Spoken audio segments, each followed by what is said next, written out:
മുല്ലപ്പെരിയാർ വിഷയത്തിൽ സുപ്രീം കോടതി നിർദ്ദേശങ്ങൾ കേരളത്തിന് തിരിച്ചടിയല്ല എന്ന് സംസ്ഥാന ജലവിഭവ വകുപ്പ് മന്ത്രി റോഷി അഗസ്റ്റിൻ. ഡാമിന്റെ അനുബന്ധ സൗകര്യങ്ങൾ ഒരുക്കുന്നതാണ് കോടതി പരിഗണിച്ചതെന്നും പുതിയ ഡാം എന്ന ആശയത്തിൽ കേരളം ഇപ്പോഴും ഉറച്ചു നിൽക്കുന്നതായി മന്ത്രി പറഞ്ഞു. മരമുറിക്കാര്യത്തിൽ അന്തിമ തീരുമാനമെടുക്കേണ്ടത് കേന്ദ്ര വനംപരിസ്ഥിതി മന്ത്രാലയമാണെന്നും കേരളത്തിന് നിർദ്ദേശങ്ങൾ അറിയിക്കുമെന്നും മന്ത്രി വ്യക്തമാക്കി. ഘാട്ട് റോഡിനെ സംബന്ധിച്ചിടത്തോളം നമ്മളവിടെ BMDC നിലവാരമുള്ള റോഡുണ്ടാക്കണമെന്നാണ് നമ്മുടെ ആവശ്യപ്പെട്ടത്. അത് സാധ്യമല്ല. അതിൻ്റെ പ്രധാനപ്പെട്ട കാര്യം അത് വൈൽഡ് ലൈഫ് സാങ്ച്വറിയാണ്. എക്കോ ഫ്രണ്ട്ലി ആയിട്ടുള്ള റോഡ് മാത്രമേ നിർമ്മിക്കാൻ സാധിക്കുകയുള്ളൂ എന്ന് വിവരം നമ്മൾ അറിയിച്ചു. എക്കോ ഫ്രണ്ട്ലി ആയിട്ട് നിർമ്മിച്ചാൽ മതിയെന്നും അത് കേരളം തന്നെ നിർമ്മിച്ചതിന് ശേഷം അതിൻ്റെ ബില്ല് തമിഴ്നാട്ടിൽ കൊടുത്താൽ മതിയെന്നും പറഞ്ഞു.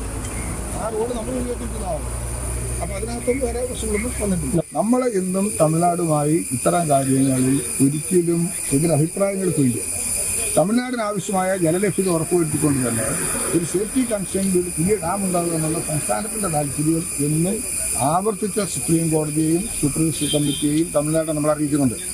അത് തമിഴ്നാടിന് ജലം നിഷേധിച്ചുകൊണ്ടല്ല, തമിഴ്നാടിന് ആവശ്യമായ ജലം നൽകിക്കൊണ്ട് തന്നെയാണ് അക്കാര്യത്തിൽ നമ്മൾ തീരുമാനിച്ചില്ല. അതിനൊന്നും മാറ്റമില്ല. ഇതിപ്പം ഡോർമെട്രിയുടെ നിർമ്മാണത്തിൽ ഉള്ള പ്രശ്നങ്ങൾ, ഡോർമെട്രി അതിനാണ് രണ്ട് കുട്ടികളോട് ഒരുമിച്ച് ജോയിൻറ്റ് ഇൻസ്പെക്ടർ നടത്താൻ പറഞ്ഞിരിക്കുന്നത്. അതൊക്കെ നമുക്ക് മനസ്സിലാക്കാൻ പറ്റുന്ന കാര്യങ്ങളുള്ളൂ. ഒരു ഗട്ട് റോഡിൻ്റെ നിർമ്മാണം, ആ ഗട്ട് റോഡ് ഇപ്പം ആ റോഡ് ഇത് ഉപയോഗിക്കുന്ന ഏതെങ്കിലും ഒരു ആവശ്യമായിട്ട് നടക്കാൻ പോകുന്നതിന് വേണ്ടിയുള്ള റോഡെന്ന് പറയുന്നത്.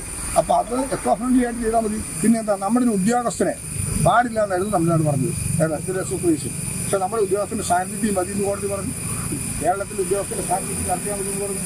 അപ്പോൾ അവിടെ എന്തൊക്കെയാണ് വരുന്നത്, എന്തൊക്കെയാണ് ചെയ്യുന്നതൊക്കെ കൃത്യമായി ഇവാലുവേറ്റ് ചെയ്യാനുള്ള അവകാശവും സ്വാതന്ത്ര്യം നമുക്കുണ്ടെന്നുള്ളതാണല്ലോ അതിൻ്റെ അർത്ഥം. അപ്പോൾ ആ കാര്യങ്ങളിലൊന്നും ഒരു നമുക്ക് ഇത്തരം കാര്യങ്ങളിൽ രണ്ട് സ്റ്റേറ്റിനും യോജിച്ച വിധത്തിലുള്ള തീരുമാനം എടുക്കാൻ കഴിയുന്ന ഏത് ഘട്ടത്തിലും നീങ്ങാൻ സംസ്ഥാനങ്ങളാണ്. നമ്മൾ പറഞ്ഞ കാര്യങ്ങളും കൂടി അംഗീകരിച്ചുകൊണ്ടുള്ള കാര്യങ്ങളാണ് കോടതി പറഞ്ഞിട്ടുള്ളത്.